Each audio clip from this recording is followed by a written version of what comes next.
All right, we're going to go ahead and get started. My name is Doug DiVirgilio. I am one of the SCORE mentors and a member of the Minnesota SCORE Education Committee. Minnesota is Manatee and Sarasota counties, which we cover most of.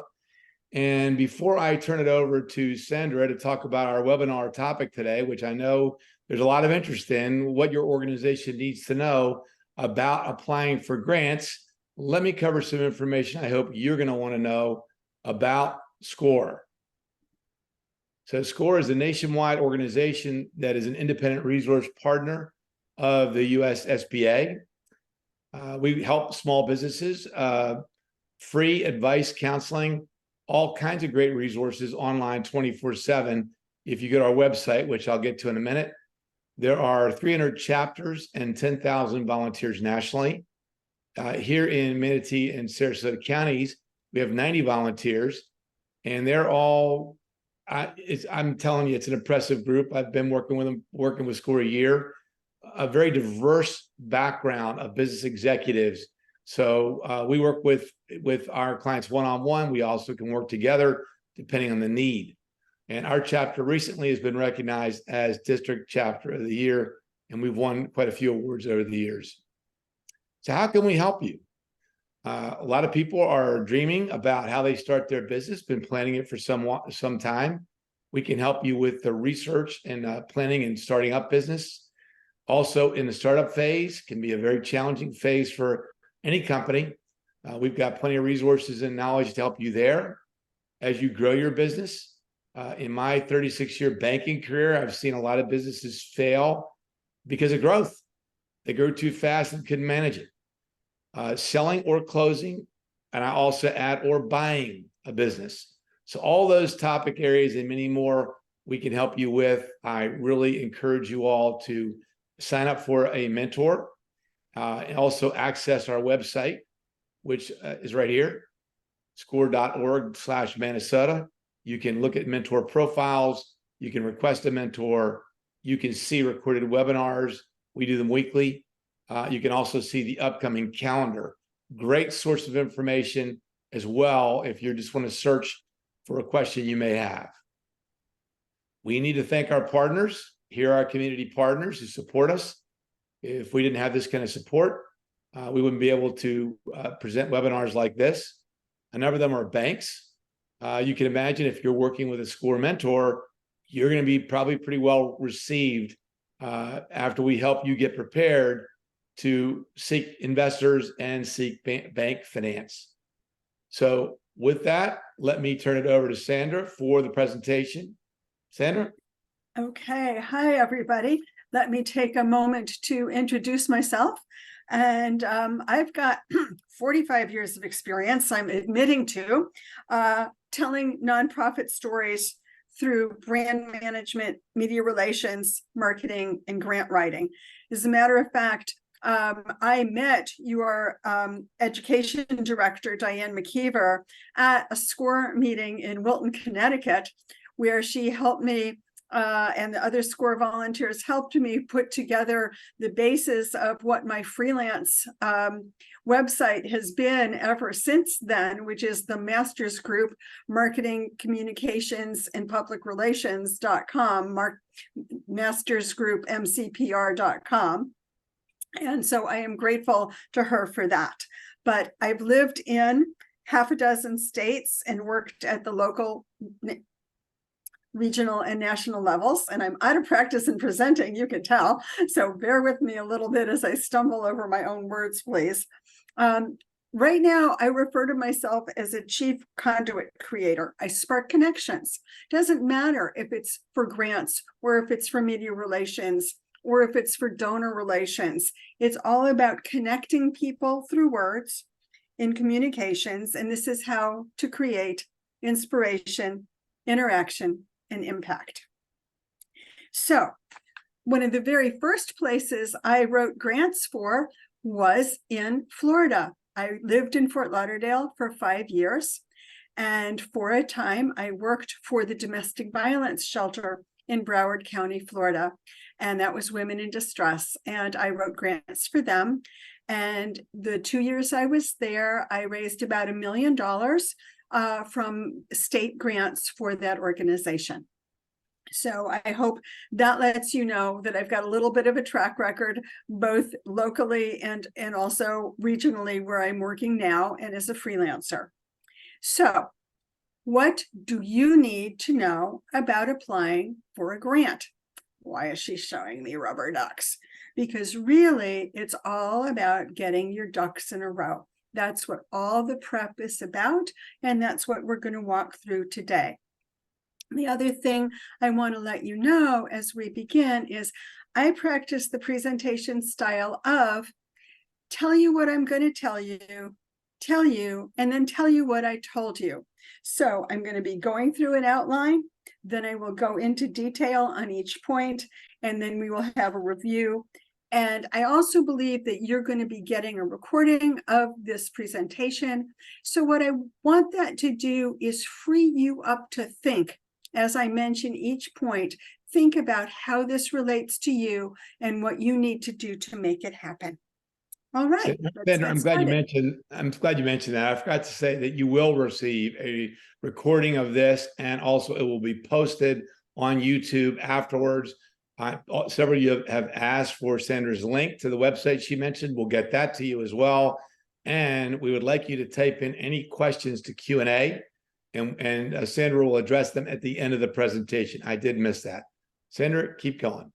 You got it. All right. Now, before you even begin, and I want to give credit here to the professional grant writers for the way they express this. They call it their 4 red flags. And by the way, I do want to mention, because this is a business-oriented group, even though I'm going to talk a lot about the nonprofit perspective, all of this information, with the exception of filing a 501c3, also applies to any small business. So it is absolutely relevant to all of you who are here. So first, you need to have other fundraising. From a business perspective, a grant is an investment in a financially solid organization. So again, if you're a business, that means you need other sales, other sources of income beside the grant that you're applying for. Your program details. These should come from program staff, not the grant writer. There should be an established need that your grant is going to meet. You need to have a board, which is comprised of relevant experts who fund the mission and who provide connections, and a clearly stated mission that doesn't change to fit a grant. So, as they say, it's an ongoing process. All right. There's something else before you begin. Next. If you want to dig even deeper into whether or not you are ready to actually write a grant, D.H. Leonard Consulting puts together a tool that they call GRASP. What it does is take you on a deep dive into preliminary items you have to have, like the ones we just talked about, your internal capacity, and your external support. Next. So what do those consist of? Registrations as required by the state. I don't know what business registrations are, but I'm going to guess there are some. Licenses to do business, and also, if you are a nonprofit, a 501c3. Internally, do you have a strategic plan, a mission statement, a board-approved budget? You're going to go out looking for grants, but to whom do you apply for grants? Who gets to approve it? Who's responsible for managing it? Is your accounting system capable of tracking grant income and expenses? Do you have a CPA, and do you get audits done? Do you work with partners and subcontractors, and how, if at all, would they be involved in grant management? And finally, external factors. What does the community know about you? Do you have a website? What is the community awareness? Do you practice media relations? And do you have social media channels that you update regularly? Next, what Leonard's tool does is map these for you. I actually did this exercise for a friend of mine who had a small charity, and she comes to me and she says, I want to write grants for my charity. And I started asking her some questions, and she didn't have answers to a lot of them. So we did the GRASP tool together. The blue line that you see in each of those red boxes is my friend's charity and where she stacked up in terms of readiness. For a grantor, for a place to be ready to apply for grants, your line should be as close to the white line on the outer edges of those diagrams as possible. As you can see, my friend has a lot of groundwork to do before she's ready to apply for a grant. And this is a really intense tool, and it would be most appropriate for a medium-sized organization, not for a 1 or 2 person shop, because there's a lot of pieces here. Okay, let's keep going. All right, here's what I told you I was going to do, give you the outline. What does your organization need to know about applying for grants? And you'll see these 5 pieces over and over and over again. In a grant, you have to tell your organization story, and we'll talk about what that consists of. You have to articulate your need. You have to find the people who are going to give you the money. Who's going to do that, and how do you find them? You have to actually prepare the proposal.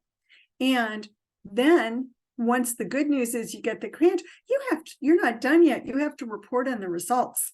So you have to keep track of that for about a year after you get it.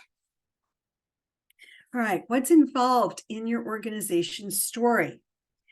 Your mission. We've already talked about having a mission statement.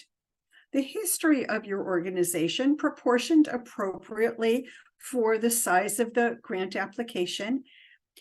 And just a brief sample of achievements. Achievements can be expressed in a lot of ways, that you collaborate with the best known organization of its type in the area, or that you graduated more people or fed more people than any other program, or that individuals achieved their own success at a higher rate. There's lots of ways to talk about achievements. Winning organizational awards is an achievement. Your programs, you have to be able to articulate what they are, what their purpose is, and who they serve. Your board or other governance, you have to be able to say what their role is on the board, what their role is in their own day jobs, and a few more details we'll go through in a minute. And finally, your financial information about your organization, such as your 501c3, your balance statement, your annual budget, your program budget for the program you're applying for, audits, etc. All right. Then you have to articulate your need. You're going to identify the problem, and you're going to do it with both words and numbers. You're going to describe how the grant you're asking for provides a solution. What does it buy you? What does it provide? A service, a thing, people's time. You're going to determine how much to ask for. That's part of the discerning the alignment with the funder that we'll talk more about in a little bit. And then you're going to detail how success will be measured, and you have to be prepared to keep track of that. You're going to talk about both outputs, which are activities, and outcomes, which are results, both. Finding the funders. This is kind of maybe the heart of some of these questions. How do you go about that? We'll talk about the kind of research that you can do, the types of funders that there are, and there are a number of different types who award grants, and also almost the most important piece, discerning alignment between your need and the funder's goal, the funder's mission. And finally, well, not finally, sorry, we're going to prepare the proposal. That's next. There we go. Character counts, what's that?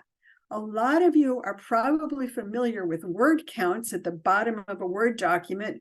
Microsoft Word tells you how many words you've written, but proposal portals operate with character counts. You're generally given 50 to 4,000 characters to answer any given question. And the way you find your character count is that little box on the lower left that tells you your word count. If you click on it, a dialog box will open up and it will tell you the number of characters you have with and without spaces. So that's what you learned new for today, among some other things, I hope. When you're writing the proposal, be careful to only answer the question asked. Chances are there's a favorite part of this program that's near and dear to your heart, but if they don't ask about it, don't talk about it. Find another place to roll it in, but answer the question asked. Be careful on all the time frames. Are they asking about your fiscal year, the funder's fiscal year, a calendar year, the current year, the recently completed year? Just be on the lookout for that and do it accurately. Jargon and perspective. Yes, you probably nod your head knowing not to use jargon, but sometimes what happens is we're so immersed in our own field, we forget what jargon is. You have to be writing for people who know absolutely nothing about you. And finally, letters of intent. We'll talk more about letters of intent. These are actually proposals to write a proposal. They're mini proposals.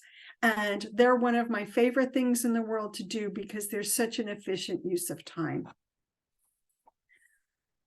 Finally, now, reporting requirements. You got the grant. This is great news. You are not done yet. Coordinate with your finance and program teams to keep receipts, to keep track of exactly what that grant money was spent on. You will be asked to report on it.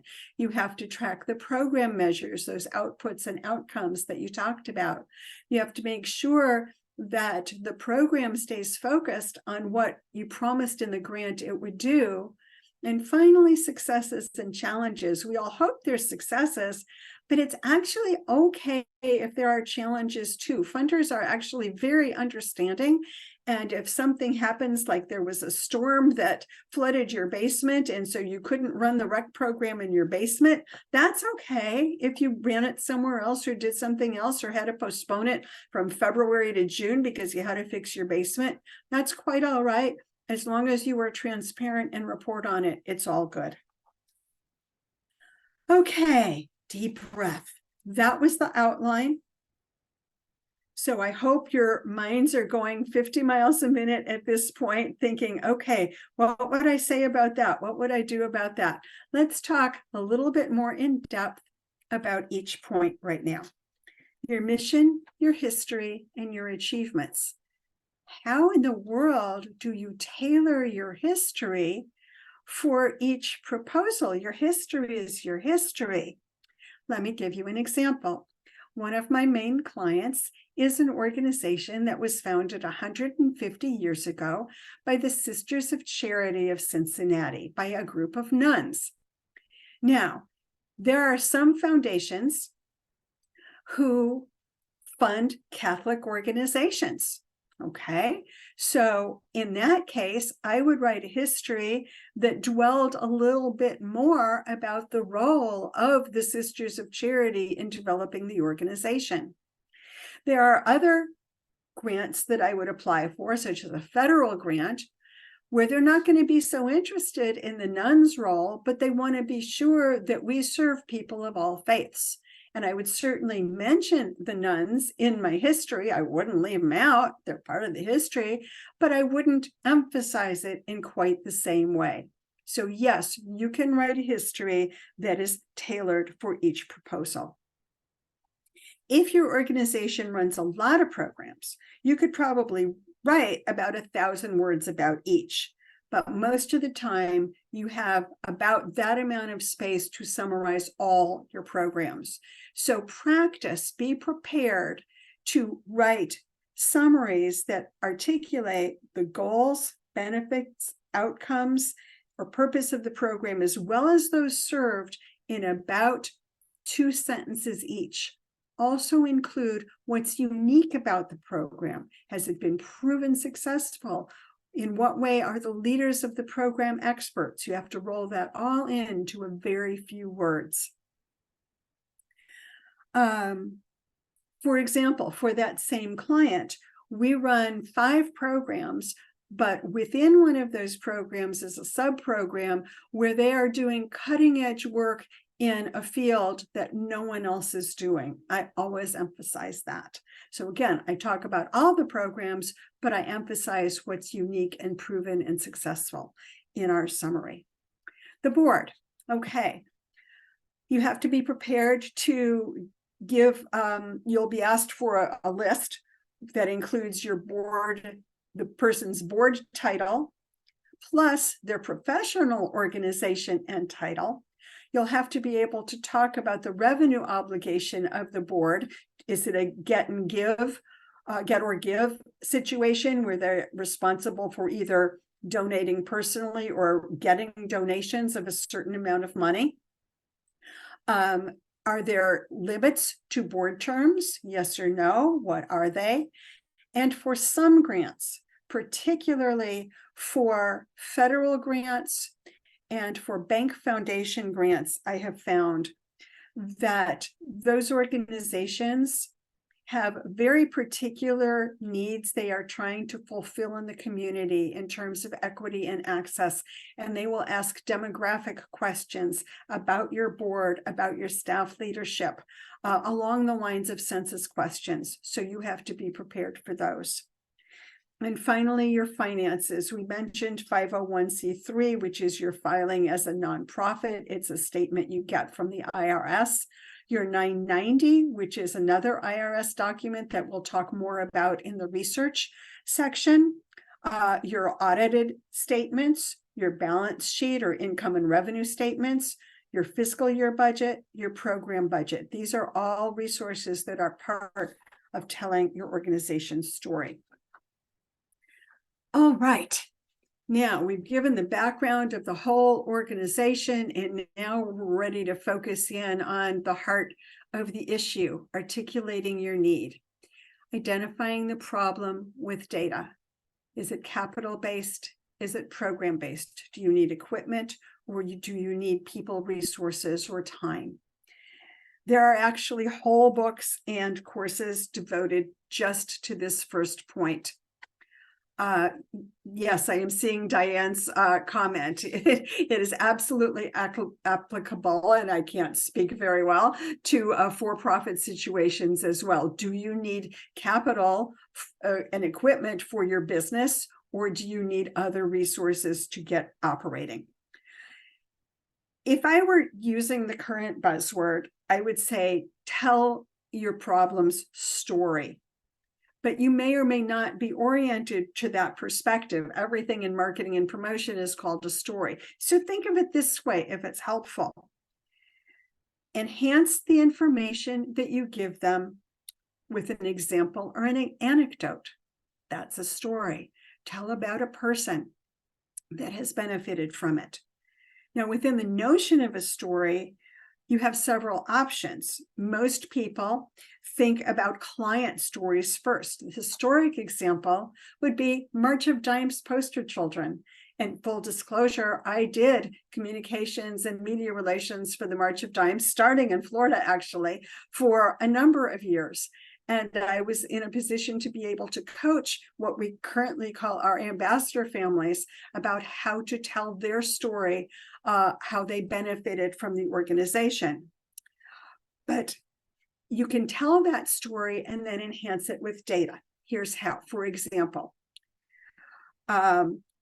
this child, baby Y, got cutting edge care that was made possible by March of Dimes research. She was one of X hundred babies in the state to benefit last year, or one of X thousand in the nation to benefit last year. So you always attach a number with the story. You can also tell the story of how your program in need benefited the community, or how it impacted a staff member in terms of their understanding or compassion, or how a donor was inspired.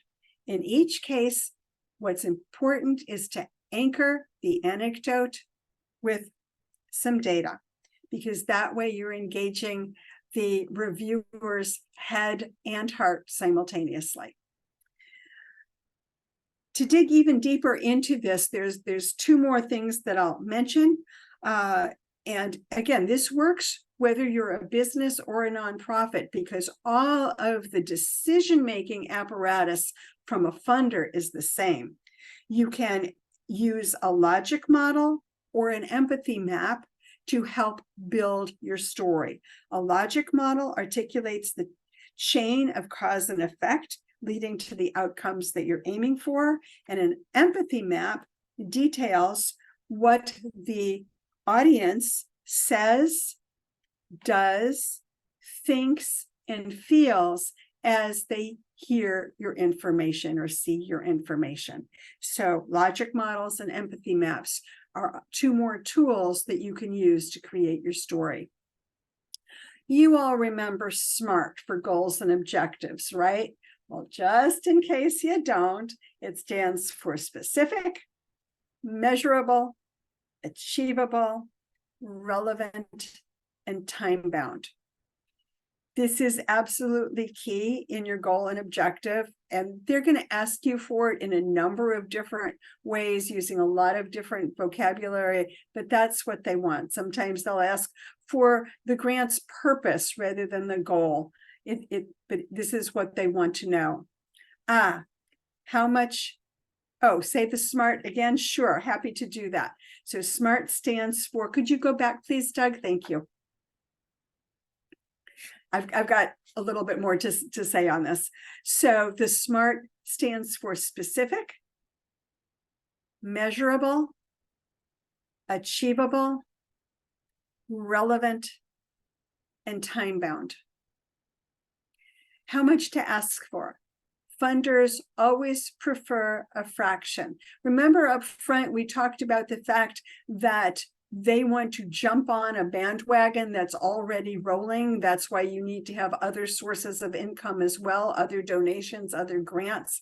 Same thought process, same perspective applies here. They never want to fund 100% of a program. Now, exactly what the dollar amount is will depend a great deal on who you're asking the money from, and we'll go over more of that in just a moment. And finally, you will have to detail how success will be measured. This is something you'll work on with your program folks or the other relevant people who are actually operating the program that we're asking for money for. And in terms of outputs, your activity, and your outcomes, the results. So an example is 100% of the children invited attended the after-school program every day for 6 months. The outcome was their school attendance improved by 50% because they were involved in this after-school program. So goals and objectives, again, it can be part of how success will be measured. And if you keep them all SMART, you're going to come out with a winning grant proposal. All right, now we go on. Finding funders. This might be kind of the biggest question you all might have. And I want you to pay particular attention to this link in red, because we're going to take a look at what it gets you in a moment. But first, you're going to have to use some kind of service to do research. You don't always have to pay for it. You can subscribe to Candid. It's probably also available at a public library for you. Candid was formerly known as GuideStar, by the way. Other subscriptions include things by the name of Grant Watch, Grant Hub, Foundant, Instrumental. Some you can subscribe to by the quarter, some by the project. So you can tailor that. They're not terribly expensive, but they do cost money. This link that I gave you, though, is free. You don't have to be a subscriber to Candid to use it. And what it does is it gets you to 990s. A 990 is a form that the IRS requires a foundation to submit annually. And it is a wealth of information, and we're going to go over it when I get to the next slide. But before we dig into what the 990 gives you, I want to spend a little bit of time right now talking about the types of donors that there are, because there are a variety. So donor advised funds are often from families who turn their money over to a bank or a community foundation to be administered either while they're alive or after they've passed for the benefit of the community, meeting certain needs. There are also individual foundations. Of course, you can get state grants and federal grants and corporate grants. Corporate entities giving grants can be anything from the Macy's Foundation to here we've got Procter & Gamble has a foundation. TQL, a huge transportation logistics firm, has a foundation. But one of the rules of thumb that I want to share with you is the larger the entity, yes, there are foundations for disabled veterans, but I'm not going to give you any names. We'll talk about that in a moment when we do the research piece, okay? So what I want you to be aware of is this. Generally, the larger and more complex the entity that you're applying to, such as the federal government, the more demanding and complex the application. I don't do any federal grants right now, but I do corporate and foundation grants, and they have robust sets of guidelines about what they're trying to achieve in the community in terms of improving access or equity. And they ask really detailed questions. So it's not that you can't do them, you just have to be prepared to do the work and weigh the balance of your time and effort against the odds of actually securing that grant. And something that I suggest that you try, states often have common grant application forms. And even if your funder doesn't use the common grant application form, it's a great exercise for you to do to go find it and complete it, because that way you'll be sure that you're answering all the kinds of information that a grantor wants you to address. Finally, just like your organization has a mission, so does your funder. If they're not transparent about it, and even if they are, sometimes the trustees or the grant reviewers individually have a lot of sway within a category, such as if the foundation says they fund children or education or health and wellness. But what aspect of that? And this is where you dig in to learn as much as you can and frame your proposal to align with what the funder wants while being true to your mission. So now we're going to take a look at a 990. So if you use that link, and I saw that Diane put the actual link in the chat for you, so thank you, Diane, we appreciate that. It'll take you to this landing page. Now, this is only helpful if you already know the foundation's name and you want to know what they do. So let's just go with that example for a moment. You enter the foundation's name in that blank and you click search. And what happens is you come up on a landing page that gives you a brief summary of the foundation. It'll give you the foundation's mission statement, their total assets, and how much they awarded the previous year. But there's another tab on that page, and that tab says 990, and that's the tab you're going to click on. And when you click on it, it'll take you to this page, which is our next slide. This is an example of a 990. Yeah, real small print, real hard to see. So this 990 is this form, this report that's anywhere from 10 to 100 pages long. And it's a wealth of information. It's going to tell you who the trustees are, what their address and contact information is. It's going to tell you how this funder wants you to apply for a grant, if it's a website, or to mail it to a certain location. And even more important, it tells you all about the kind of work they're already funding. 99% of the time, when you scroll through that 990, toward the end of it, you will come up with this list of organizations that they have funded. And what you should be looking at here is a number of things. Which of these organizations have missions similar to yours? Which of them are in your locale, meaning the funder is interested in your geographic area?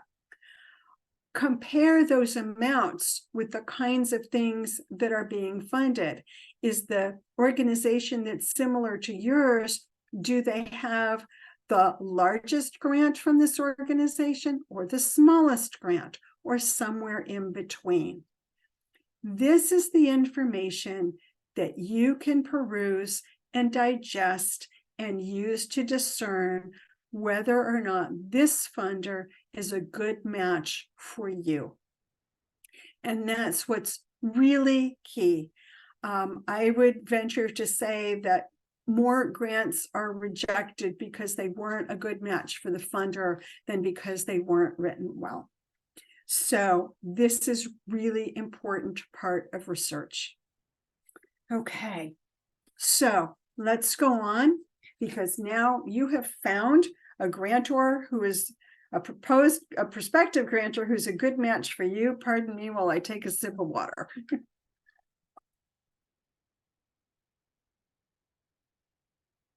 You're finally ready to write your proposal. Yes, each letter and space counts. We talked about that. And just because you wrote a beautiful history that's 2,000 words, 2,000 characters for the last grant, yeah, you're going to have to change it if this grant only wants 1,000 characters. Be so cognizant of answering only the question asked.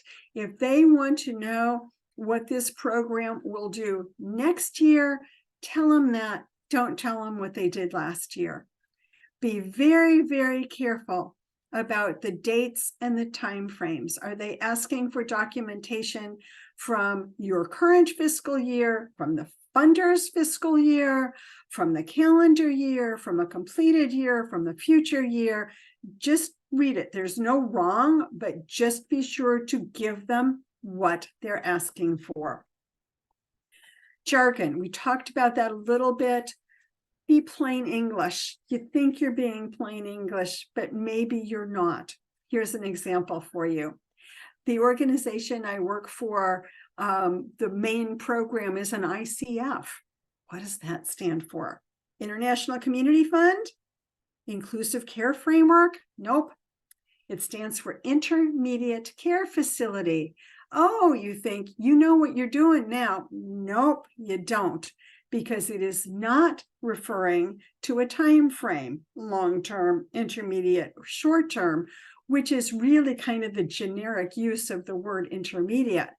It's actually referring to a Medicaid designated level of care that a person needs.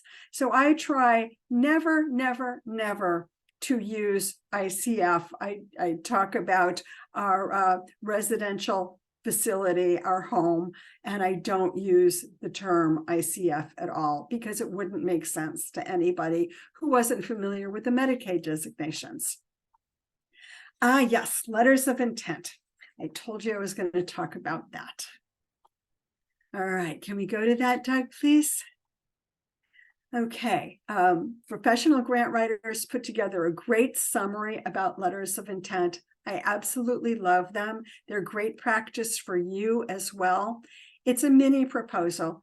It covers, if you look, those are all the same segments we've just been talking about. An introduction where you do like an executive summary in the first paragraph of 2 sentences, naming your organization, your program, and what you're going to ask for.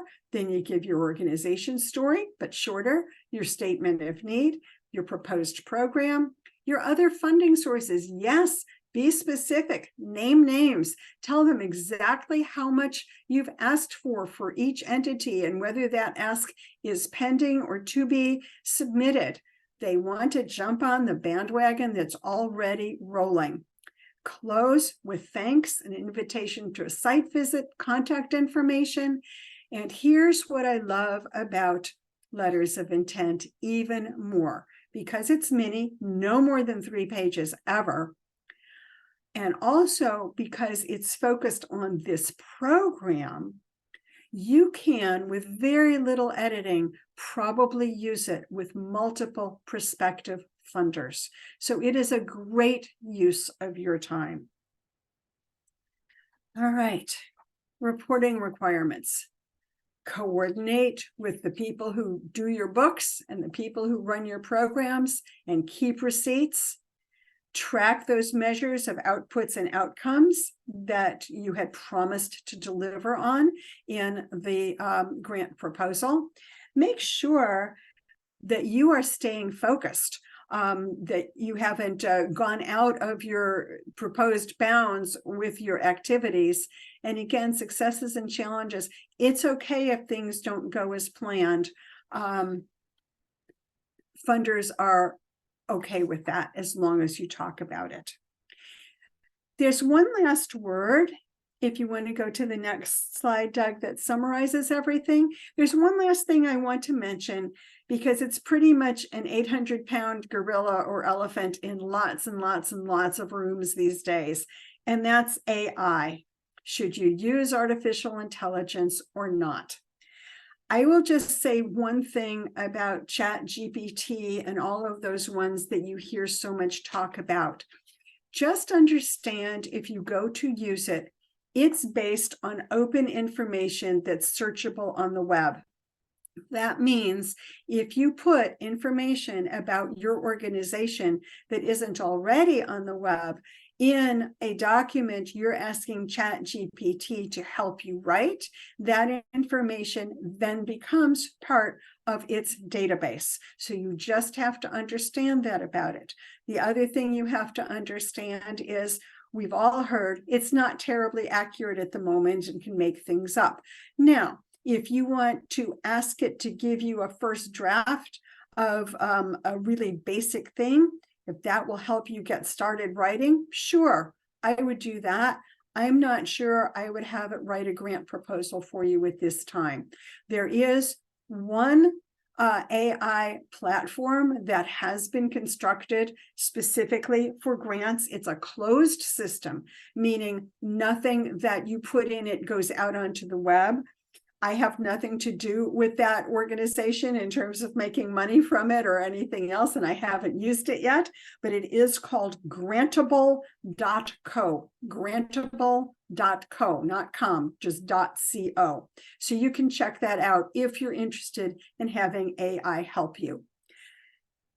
And everything else we have gone over now, the basics before you begin, about telling your organization's story, articulating your need, finding funders, preparing the proposal, and reporting the results. Now it's time for questions, and I know there's a bunch of them. Yeah, so Sandra, great job. I mean, what a complicated topic you're covering, and I think you did it very, very well. That AI, I'm glad you added. I had not heard that, but that makes perfect sense because a lot of people are experimenting with that. So we have 3 questions already in Q&A. I would encourage the rest of you, if you have questions, please type them in Q&A. Don't raise your hand or put it in chat. Put them in Q&A and we'll cover them. We got plenty of time to go through them all. We may have answered the first one. Sandra, is there a clearinghouse of places to apply for grants? A clearinghouse, not quite sure what you mean. There are sites with aggregate information in those searchable databases. Candid being the largest one.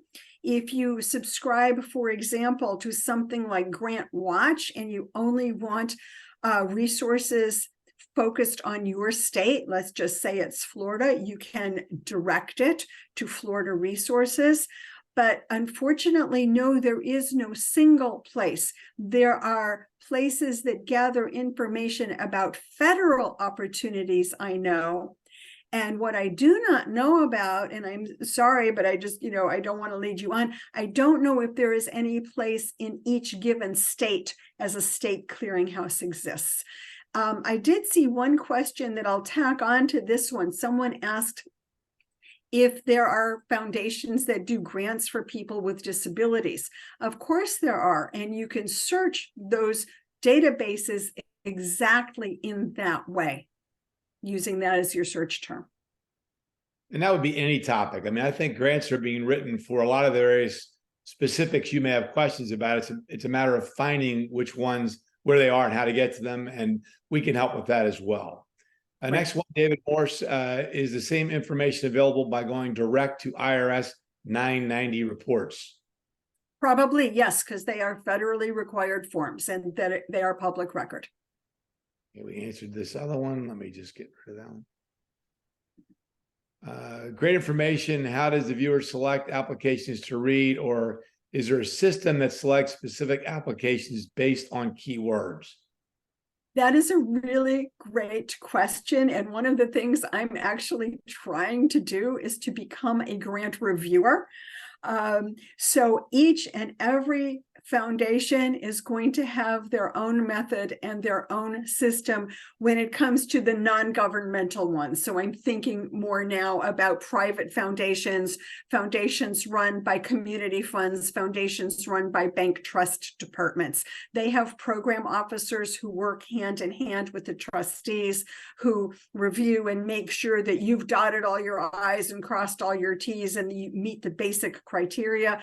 But then it's up to the trustees of those foundations to discern whether or not the alignment and your promised effectiveness meets up with their hopes and expectations. So the federal and state systems are going to be different, and they're going to be a little bit more analytical about it. But unfortunately, I have not yet had the personal experience of being a reviewer. It's something I really want to do to learn more about it. When I do it, I'll come back and share that with you. That'd be great to hear. Next question, does the time frame you apply for the grant play a big role on the decision making? Thank you so much for asking that question. That's a really important question. What most people don't realize is the extraordinarily long time frame most grants take.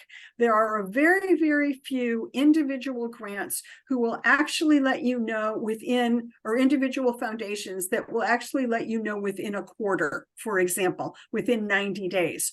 Most grants take anywhere from 6 months to a year to run through their entire application cycle. Most bodies of trustees meet quarterly, some meet semi-annually. When you find a foundation you're interested in, they will tell you what their grant cycles are. Some run 2 a year, some run 3 a year, some run 4 a year.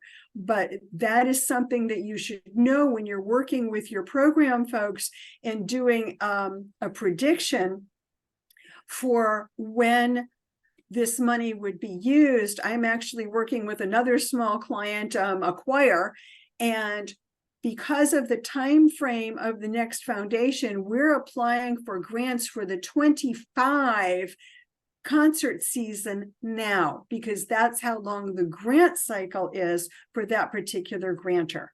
I hope that answers your question. Next one, what grant management software would you recommend for new not-for-profits? I don't want to be in the business of recommending one because they all cost money. So what I suggest that you do is explore a bunch of them. I did mention 2, 3 actually. Grantable Co is one. Instrumental, which is spelled with no A, but at the end it's TL, Instrumental, and Foundant, Foundant. Are 3 of the most common ones. And if you start searching those, your computer database will serve you more to research. Next question, are there any funding foundations for international programs?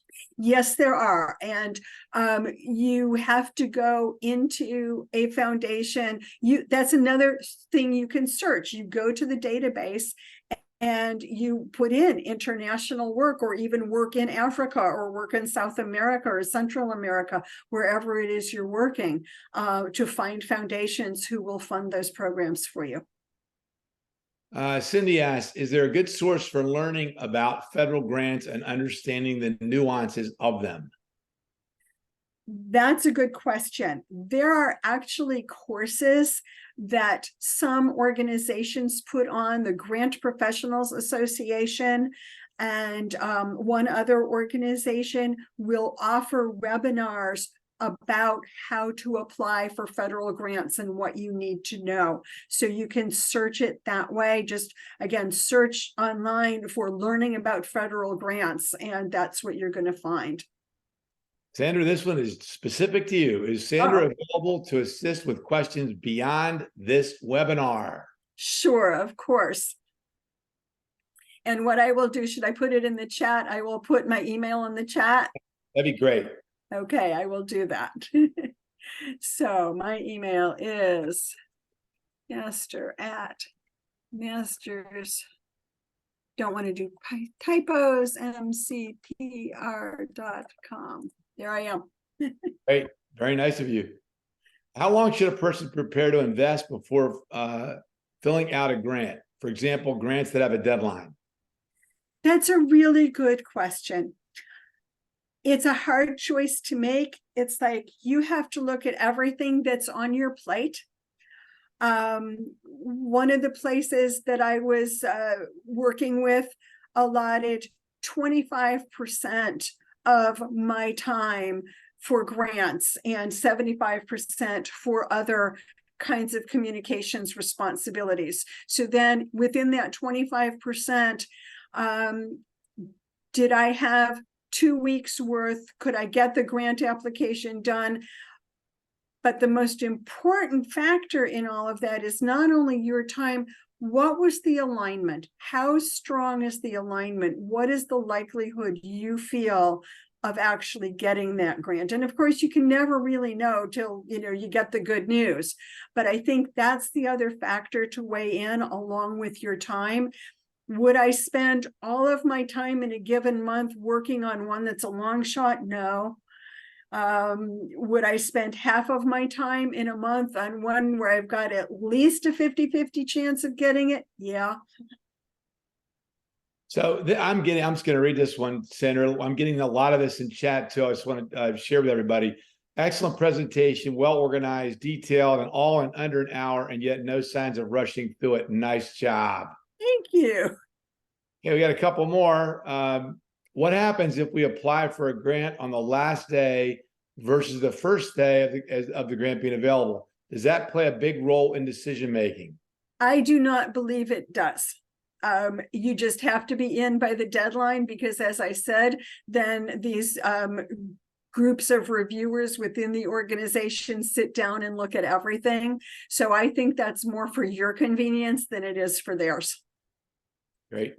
Last one. Can you give an example of how a grant would be supported by facts and data to show impact for workers, community, and donors? Read that one more time so I get it all. Yeah, it's a tough one, I think. Can you give an example of how a grant would be supported by facts and data to show impact for workers, community, and donors? Workers, community, and donors. Okay. I'm going to leave the donors out of this one, because the workers and community, because you're not always going to be able to give the data for all of the possibilities that I suggested. But for example, workers and community can go hand in hand. If your program, for example, took, I'm going to make this up, obviously, 100 high school seniors and gave them an after school coaching program on how to be ready to apply for a job, and that 80% of the students who participated in your program actually got jobs within their first 4 applications, that would be a great way of showing that your program affects positively both the students in the program and the community who is hiring workers. Does that example make sense? Yeah, it does. All right. Well, Sandra, thank you so much. That is the end of the questions. Oh, one more popped up. I'll get to it in a second.